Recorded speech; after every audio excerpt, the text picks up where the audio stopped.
حامدا ومصليا أما بعد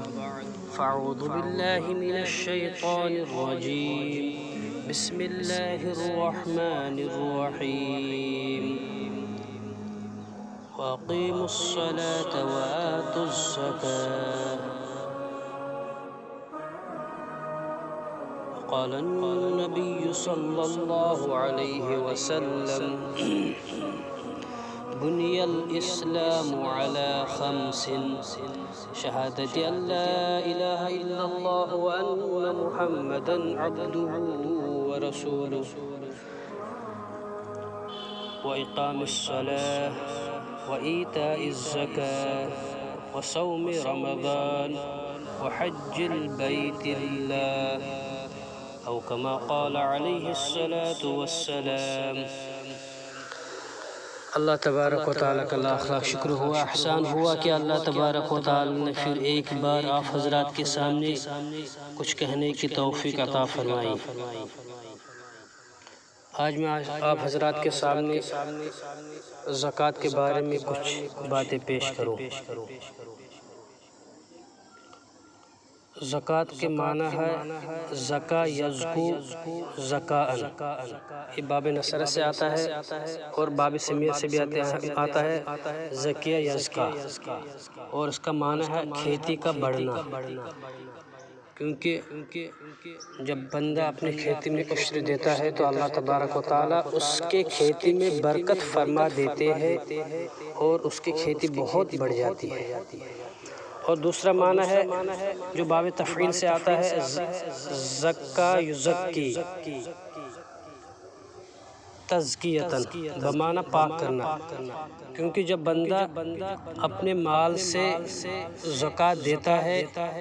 تو اس وقت اللہ تبارک و تعالیٰ اس بندے کے مال کو پاک کر دیتا ہے۔ اور دوسرا معنی ہے اس کا زکوٰۃ نام ہے مخصوص مال کے ایک حصے کا کسی مخصوص شخص کو مالک بنا دینا، یہ اصطلاحی معنی ہے۔ یعنی اپنے مال میں سے جب آپ زکوٰۃ نکالو گے تو اس زکوٰۃ کو کسی غریب کو دے کر اس کو اس مال کا مالک بنا دینا، تو یہ اصطلاح میں زکوٰۃ اس کا نام ہے۔ کیونکہ شریعت اسلامیہ میں زکوٰۃ کی بڑی اہمیت رہی ہے، بلکہ نظام زکوٰۃ اس کی ایک انفرادی شان ہے۔ یہی وجہ ہے کہ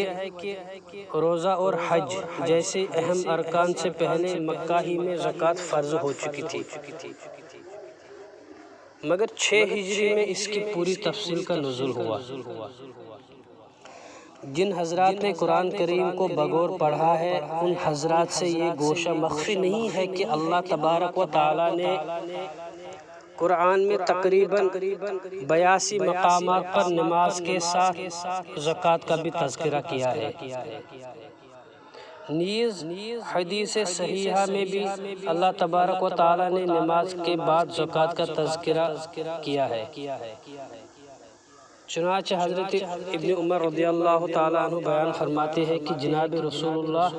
صلی اللہ علیہ وسلم نے ارشاد فرمایا کہ اسلام کی بنیاد 5 چیزوں میں سے پر ہے،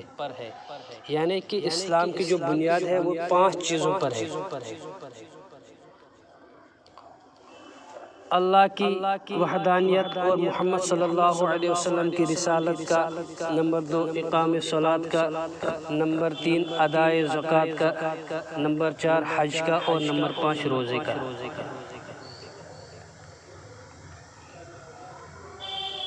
چونکہ قرآن کریم اور احادیث شریفہ پر دونوں جگہ نماز کے معنی بعد زکوٰۃ کا تذکرہ ہے، یعنی قرآن اور حدیث میں دونوں کتابوں میں، ایک قرآن میں بھی اور ایک احادیث کے کتابوں میں بھی نماز کے بعد معنی فوراً نماز کے ساتھ ہی زکوٰۃ کا بھی تذکرہ ہے۔ اور احادیث شریفہ میں جس طرح قرآن میں نماز کے بعد زکوٰۃ کا تذکرہ تقریباً 82 جگہ پر ہے،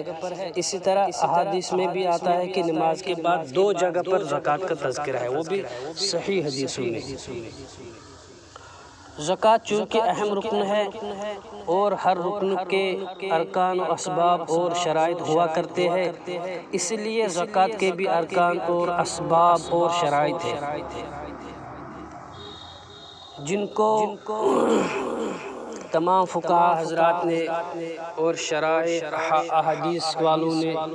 یعنی جو فقیہ ہے اور جو حدیثوں کی شرح کرنے والے ہیں، ان تمام حضرات نے زکوٰۃ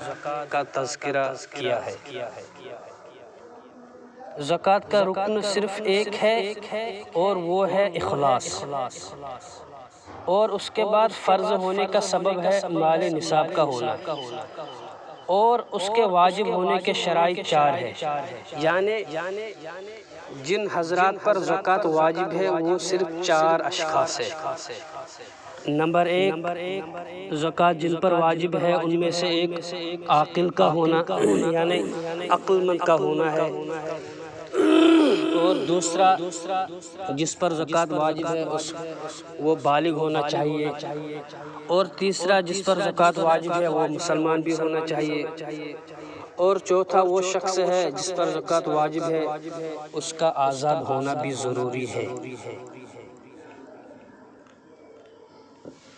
کیونکہ اللہ تبارک و تعالیٰ نے فرمایا کہ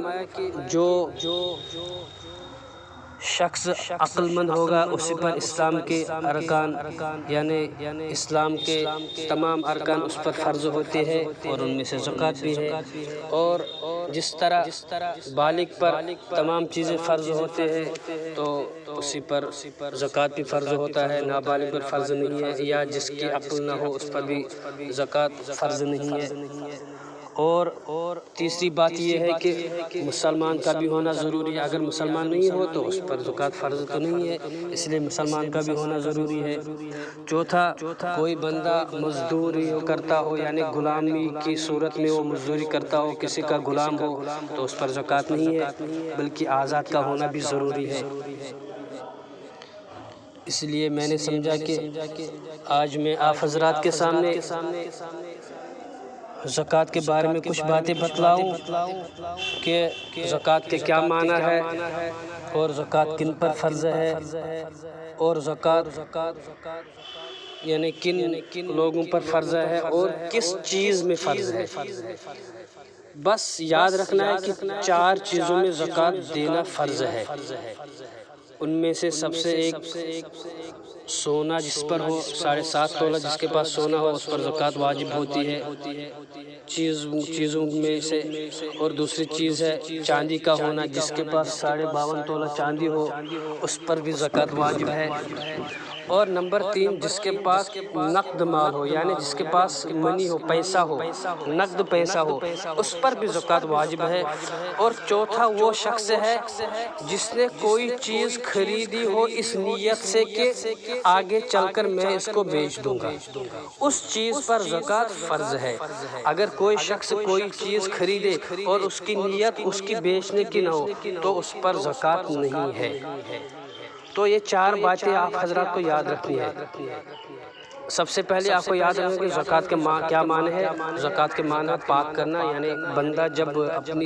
اپنے مال میں سے زکوٰۃ نکالتا ہے تو اللہ تبارک و تعالیٰ اس کے مال کو پاک کر دیتا ہے، یا کھیتی میں سے جو عشر رہتا ہے جب کوئی بندہ عشر نکالتا ہے تو اللہ تبارک و تعالیٰ بھی اس کے مال کو اس کو برکت بھی دیتے ہیں اور اس کو پاک بھی کرتے ہیں۔ یہ تو معنی ہوا زکوٰۃ کا۔ اس کے بعد آپ حضرات کو یاد رکھنا ہے کہ زکوٰۃ کس پر فرض ہے۔ تو میں نے آپ حضرات کے سامنے وہ بات بھی پیش کی، زکوٰۃ 4 آدمیوں پر فرض ہے، عقل مند کا ہونا، بالغ کا ہونا، اور مسلمان کا ہونا، اور آزاد کا ہونا۔ یہ 4 چیزیں شرطیں ہیں، یہ بھی ضروری ہونی چاہیے۔ اور کس چیز میں ہے زکوٰۃ، کس چیز میں ہے وہ بھی 4 چیزیں یاد رکھنی ہے۔ ایک یہ کہ سونے کا ہونا جو 7.5 تولہ کا ہونا، اور چاندی کا ہونا جو 52.5 تولہ کا ہونا ضروری ہے، اور نقد مال 40,000 سے زائد ہو، نقد مال جو 40,000 سے زائد ہو، اور نمبر 3 کوئی ایسی چیز خرید لینا اس نیت سے کہ میں اس کو آگے چل کر بھیجوں گا اس پر زکوٰۃ ہے، اس کے علاوہ کسی پر زکوٰۃ نہیں ہے، کیونکہ زکوٰۃ کی بحث بہت لمبی ہے۔ فی الحال آپ حضرات ان 8 باتوں کو یاد رکھیں، زکوٰۃ کے شرائط کیا ہے، زکوٰۃ کے معنی کیا ہے، اور زکوٰۃ کن چیزوں میں فرض ہے، ان کو یاد رکھیں، کیونکہ اگر ایک ہی بار پوری یہ زکوٰۃ کا عنوان بیان کریں گے تو ایک ہی بار یہ کسی کو یاد نہیں رہتا، اس لیے آپ حضرات سے گزارش ہے کہ یہ زکوٰۃ کا پارٹ 1 ہے، آپ حضرات اس کو اچھی طرح یاد رکھیے، انشاءاللہ پارٹ 2 میں آگے چل کر پوری تفصیلی دلائل آئیں گے۔ آمین وما علینا الا البلاغ۔